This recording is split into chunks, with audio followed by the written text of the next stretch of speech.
Volcanoes. Volcanoes are a source of hydrogen sulfide, which reacts with oxygen in the atmosphere to generate sulfur dioxide and water. The sulfur dioxide is converted into sulfur trioxide, which in turn reacts with water in the atmosphere to make sulfuric acid. This is the formation of the acid found in acid rain.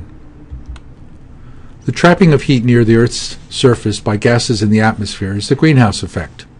Incoming solar radiation, ultraviolet light, from the sun, and outgoing terrestrial radiation, as the ultraviolet light warms the Earth, it generates infrared energy, which goes out into the atmosphere.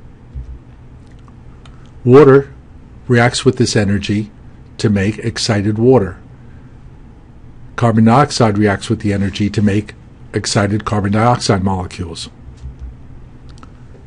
How come nitrogen and oxygen don't contribute to the greenhouse effect? They are most plentiful in our atmosphere. Nitrogen and oxygen cannot absorb the infrared radiation. Water and CO2 can absorb the infrared radiation because they have vibrational modes of movement. Water has 3 vibrational modes as shown, and carbon dioxide has 2 vibrational modes. These vibrations allow for the interaction with infrared radiation. Sources of carbon dioxide are shown in this pie chart: electrical production, cars and trucks, industry, and residential heating. Here's a graphic of the carbon cycle.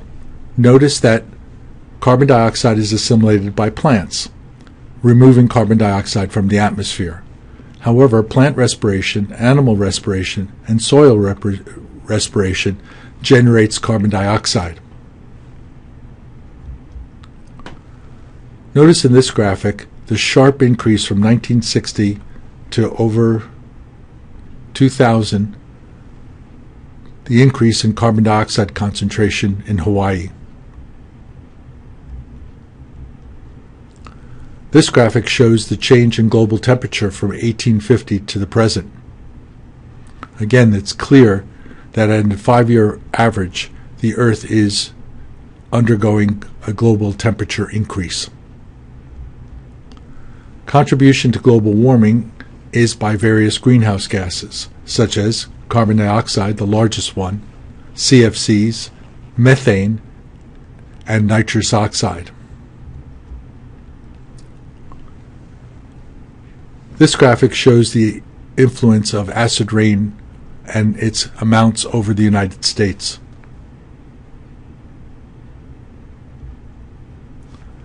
The effect of the acid rain on monuments is pronounced. Monuments are made of limestone, calcium carbonate. The sulfuric acid reacts with the limestone to convert it into calcium sulfate, which is very soft. Carbon dioxide is also generated. Calcium carbonate can also react with sulfur dioxide to make calcium sulfate.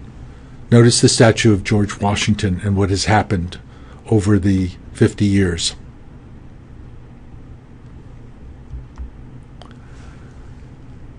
Scrubbers can be used with furnaces to purify the exhaust gases. The burning of coal generates sulfur dioxide and calcium oxide and calcium sulfite. The SO2 and the CO2 are in the air.